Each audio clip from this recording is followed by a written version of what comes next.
आप सभी को मेरा नमस्कार। स्वागत करता हूं मैं आप सभी का स्कैनर एजुकेशन पे।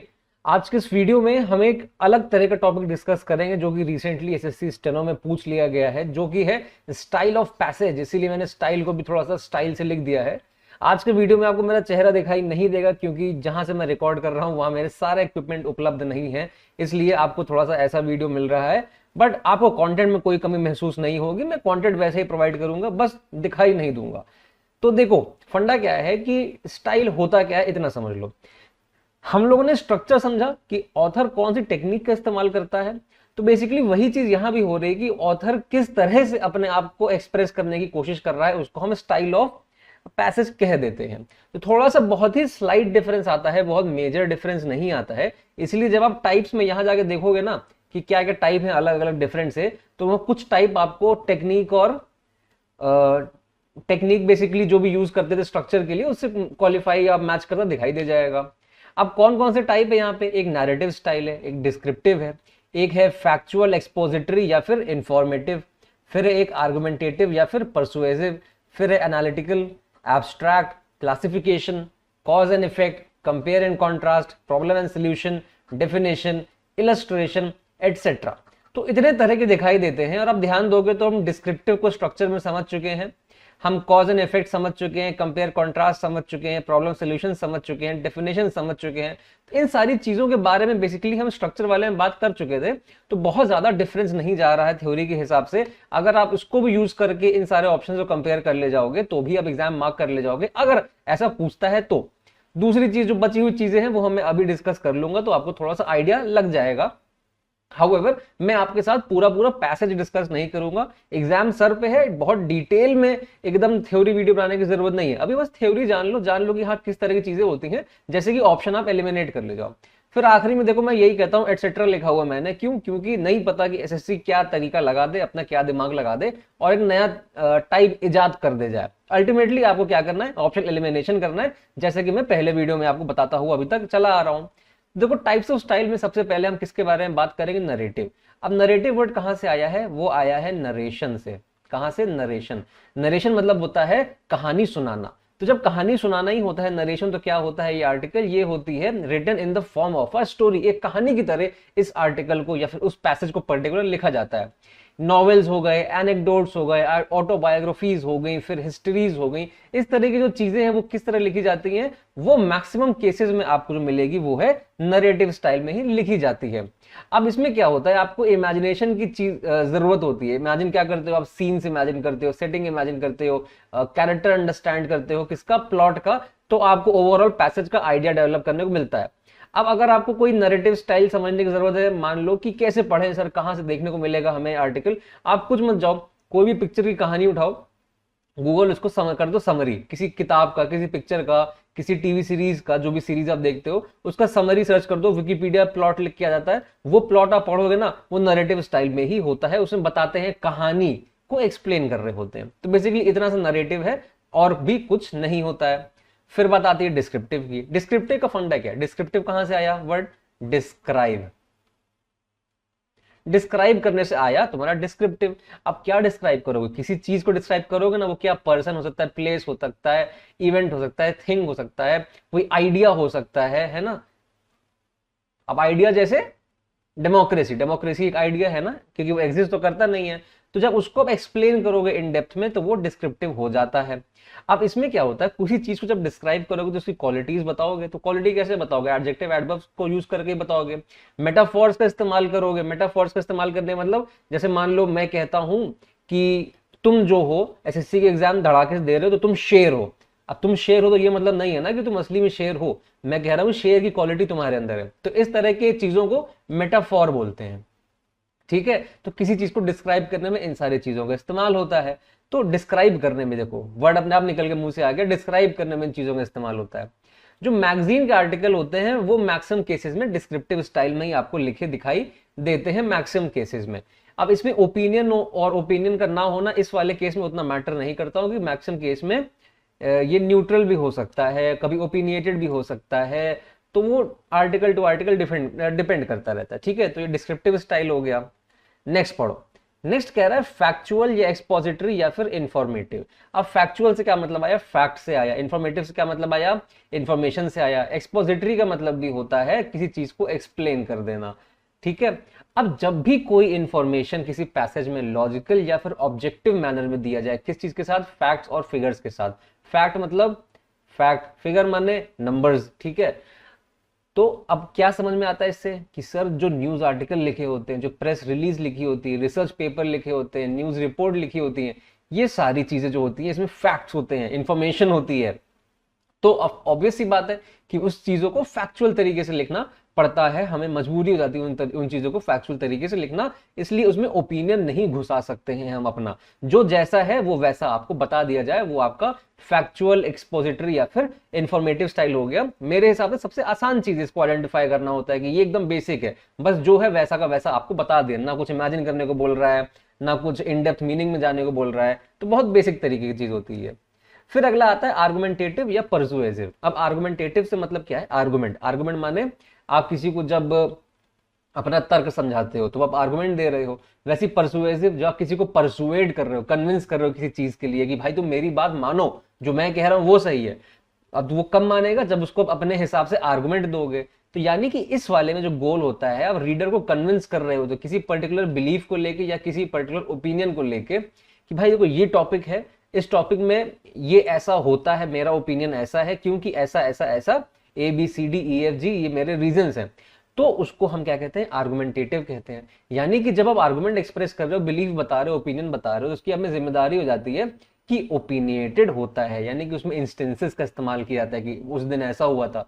जस्टिफिकेशन का इस्तेमाल किया जाता है कि ये पर्टिकुलर लॉ नहीं बनना चाहिए क्योंकि मेरे हिसाब से ऐसा होगा तो ऐसा हो जाएगा, ठीक है, जस्टिफिकेशन होता है। और फैक्ट्स को भी यूज करते हो कि देखो लास्ट टाइम जब ये हुआ था उसकी वजह से ऐसा हो गया था, इसलिए ऐसा आज की तारीख में नहीं होना चाहिए। टू मेक अ पॉइंट, अपनी बात रखने के लिए आप ऐसा ऐसा चीज करते हो, तो यानी 100% ओपिनिएटेड होता है ये।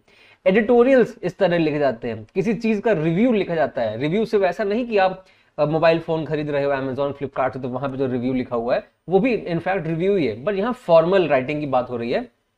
तो रिव्यू क्या हो गया, मूवी रिव्यू हो गया, ठीक है। मूवी रिव्यू खैर इसमें क्वालिफाई नहीं होगा, बट कोई लीगल चीज का रिव्यू हो गया, मतलब लॉ कोई बना, अब आपको लगता है कि ये लॉ तो खराब है, इसको मैं अपना ओपिनियन रखूंगा, तो वो एक रिव्यू हो गया। कोई क्रिकेट मैच हुआ जिसमें किसी प्लेयर ने अच्छा परफॉर्म नहीं किया, तो उसमें आपने रिव्यू लिखा कि ये प्लेयर खराब परफॉर्म कर गया इसलिए मैच हार गई टीम, तो रिव्यू उस तरह की चीजें होती है।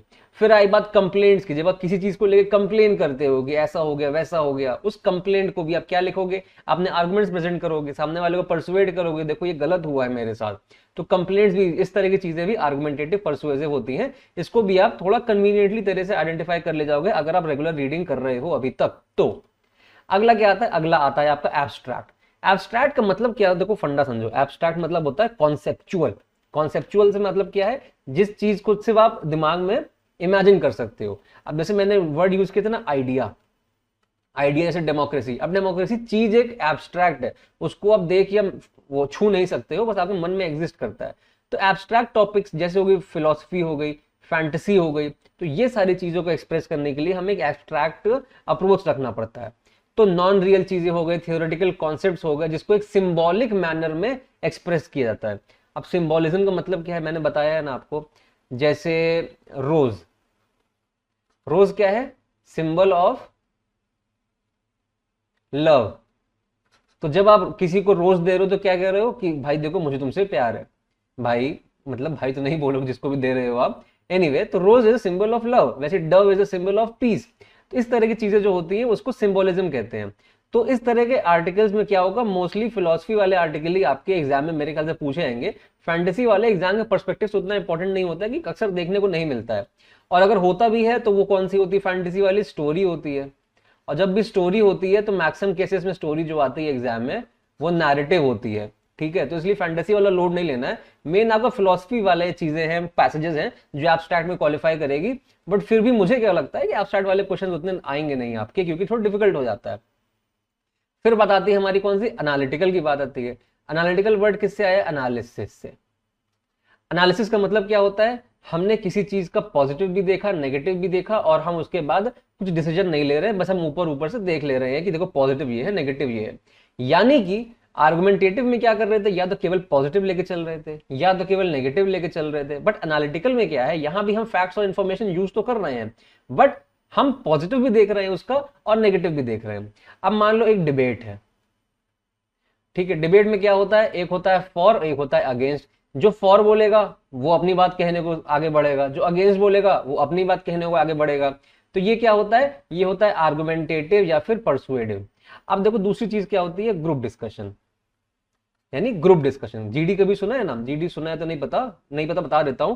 उसे मान लो 6-7 लोग ऐसे बैठे हुए हैं सर्किल में, इनको एक टॉपिक दे दिया गया कि इस टॉपिक के बारे में आप डिस्कशन शुरू करो।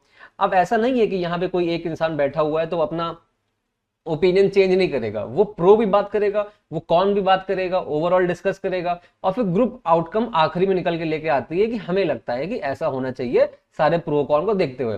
तो ये डिबेट और जीडी में जो डिफरेंस है, वही डिफरेंस आपका आर्गुमेंटेटिव, परसुएसिव और एनालिटिकल में आ जाता है। तो अनलाइक आर्गुमेंटेटिव, ये फैक्ट फिगर यूज तो करता है बट ये सारे एंगल का इस्तेमाल करता है पर्टिकुलर सब्जेक्ट में, तो एनालिटिकल हो गया। मान लो 3 पैराग्राफ दिया हुआ है, शुरुआत में बताया गया कि देखो एल नीनो था, एल नीनो की वजह से क्या होना है कि आपको मानसून कम आएगा। फिर अगले पैसेज में क्या बताया गया कि एल नीनो की वजह से मानसून कुछ जगह कम आया, तो ठीक है भाई, वहां दिक्कत तो हुई, बट अच्छी बात यह हुई कि कुछ जगह पे बहुत ज्यादा मानसून आ गया था, तो वहां दिक्कत ज्यादा हो गई थी, तो ओवरऑल बैलेंस हो गया चीजों को। खैर मेरा मतलब ये पैसेज का एक्सप्लेनेशन बहुत बढ़िया नहीं निकल के आया है, बट अब बात को समझो कि ओवरऑल पॉजिटिव भी बात करेगा, नेगेटिव भी बात करेगा, ठीक है। तो यहाँ पे ये 100% ओपिनियटेड आर्टिकल आपको मिलने का कंपलसरी नहीं है, क्योंकि यहाँ प्रोज की बात हो रही है, कौन सी बात हो रही है। अब आखिरी में कंक्लूडिंग पैराग्राफ मिल जाए अगर आपको, जहां पे ओपिनियन साफ साफ एक्सप्रेस किया है, तब तो क्लियर है। बट अगर 100% आपको आखिरी में कंक्लूडिंग पैराग्राफ नहीं मिलता है, तो आप क्या करोगे। इसलिए ये 100% ओपिनियटेड होना इसका जरूरी नहीं है। Often but not compulsorily covers controversial topic. कोई टॉपिक जो कंट्रोवर्शियल है उसको लोग कोशिश करते हैं एनालिटिकल फॉर्म में एक्सप्रेस करने का, जैसे न्यूज हो गई, जैसे एडिटोरियल हो गया, मैगजीन आर्टिकल हो गया। इन सब चीजों में जो भी कंट्रोवर्शियल चीजें होती हैं वो कोशिश करी जाती है कि हम एनालिटिकल फॉर्म में लिखें, ना कि परसुएसिव या फिर आर्गुमेंटेटिव स्टाइल में, ठीक है। तो इसलिए मैंने लिखा है अक्सर बट हमेशा नहीं, नॉट कंपल्सरीली। फिर एक आता है क्लासिफिकेशन। क्लासिफिकेशन का फंडा समझो, देखो कि टॉपिक को जो है डिफरेंट कैटेगरी में डिवाइड कर देते हैं। मान लो हमने एक टॉपिक लिया पॉलिटी, पॉलिटी में हमने एक और टॉपिक ले लिया types of government, types of government. अब टाइप्स ऑफ गवर्नमेंट तो कई सारे हो सकते हैं, ए बी सी। मान लो एक आ गया एनार्की, ठीक है, फिर एक आ गया आपका डिक्टेटरशिप, है ना, फिर एक आपका आ गया डेमोक्रेसी। तो 3 मान लो मैंने 3 डिस्कस करना चाहता हूं। अब मैंने क्या किया, पूरे टॉपिक को जो टाइप्स ऑफ गवर्नमेंट का है वो 3 पार्ट में क्लासिफाई कर दिया, पार्ट 1, पार्ट 2, पार्ट 3। अब इन तीनों पार्ट को मैं अलग अलग पढ़ने की कोशिश करूंगा, समझाने की कोशिश करूंगा, पढ़ने का नहीं, पढ़ेगा तो रीडर, तो ऑथर अलग अलग एक्सप्लेन करेगा। पहले टाइप्स ऑफ गवर्नमेंट के बारे में बताएगा, फिर एनार्की बताएगा, फिर डिक्टेटरशिप बताएगा, फिर डेमोक्रेसी बताएगा। तो इस तरह से जब ऑथर अपनी बात को एक्सप्रेस करना शुरू करता है तो इसको कहते हैं क्लासिफिकेशन। इसी को डिवीजन भी कहा जाता है। मान लो डिवीजन पूछ लिया एग्जाम में, तो क्लासिफिकेशन एंड डिवीजन, टॉपिक को जब अलग अलग पार्ट में डिवाइड कर दो तो उसको डिवीजन कहते हैं या फिर क्लासिफिकेशन कहते हैं। जैसे कि अब हमारे पास कोई टॉपिक है, उसमें फिर सब टॉपिक आ गए, जैसे पॉलिटी आया, पॉलिटी के बाद क्या आया, टाइप्स ऑफ गवर्नमेंट, उसके बाद कैटेगरी आ गई, कौन कौन सी, ए, डी और डेमोक्रेसी। या फिर सीधा टॉपिक आया, मान लो टॉपिक ही टाइप्स ऑफ गवर्नमेंट है और उसके बाद सीधा कैटेगरी आ गई। तो इस तरह से हमें देखने को मिलता है, यानी कि एग्जाम में मैक्सिमम केस में थोड़ा लंबा आर्टिकल ही मिलेगा, तभी ये क्वालिफाई कर पाएगा। अदरवाइज 2-3 लाइन के पैराग्राफ में क्या ही क्लासिफिकेशन कर पाओगे आप, है कि नहीं। इस तरह से हमने इसको समझा अलग अलग आर्टिकल को। अब ये सवाल देखो जो एसएससी स्टेनोग्राफर में आया है 2023 रीसेंट एग्जाम में, हम इसको पढ़ लेते हैं, इसको सॉल्व कर लेते हैं। इससे ज्यादा सवाल हम सॉल्व नहीं करेंगे क्योंकि मैं नहीं चाहता कि ये एग्जाम के आखिरी के दिनों में आपका वीडियो इतना लंबा हो जाए कि आपको बड़ा मेहनत लगे वीडियो देखने में। समझो, In a study, the University of Colorado in Denver observed a group of nurses who visited pregnant mothers. एक ऐसी स्टडी हुई यूनिवर्सिटी ऑफ कोलोराडो में जो कि डेनवर में है, वहां पे ऑब्जर्व किया ग्रुप ऑफ नर्सेज ने जो विजिट करती थी प्रेग्नेंट मदर्स को, ठीक है। After the women gave birth, the nurses made approximately 20 visits before the children turned out 2 years old।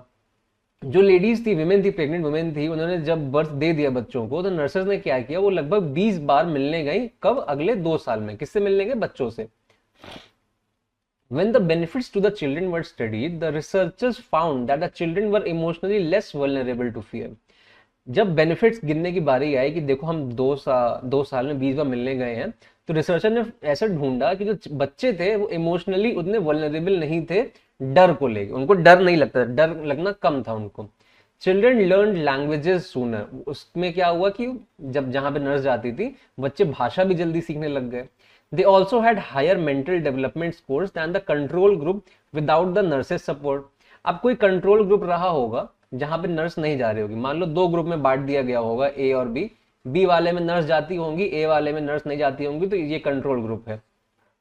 तो कंट्रोल ग्रुप में क्या गया, नर्स नहीं जाती थी, उन बच्चों से कंपेयर किया गया, तो मेंटल डेवलपमेंट उस वाले में ज्यादा था जहां नर्स रेगुलरली जाती थी मिलने।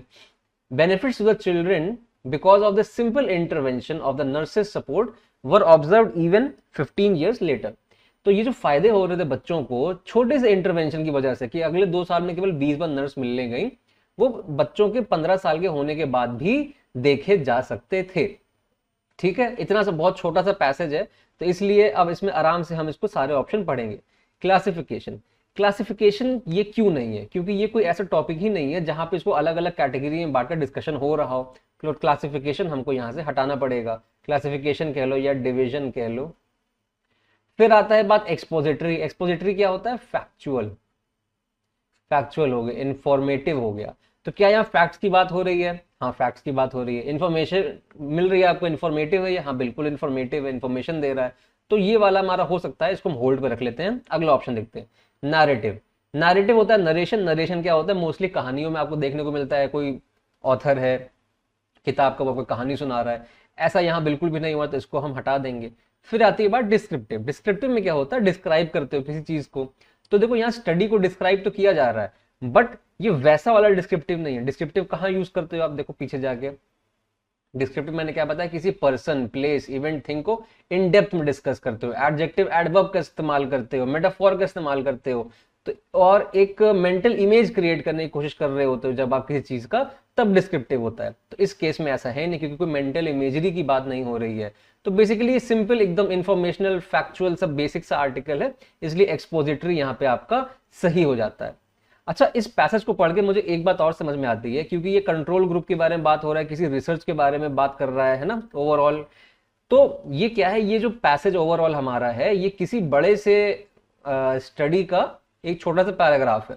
हो सकता है एक इंट्रो पैराग्राफ हो जहां बताया गया हो कि ये बात हुई है, ऐसा ऐसा स्टडी करी जा रही है, फिर ये बात करी गई, क्या रिजल्ट आया, फिर कोई और बात करी गई।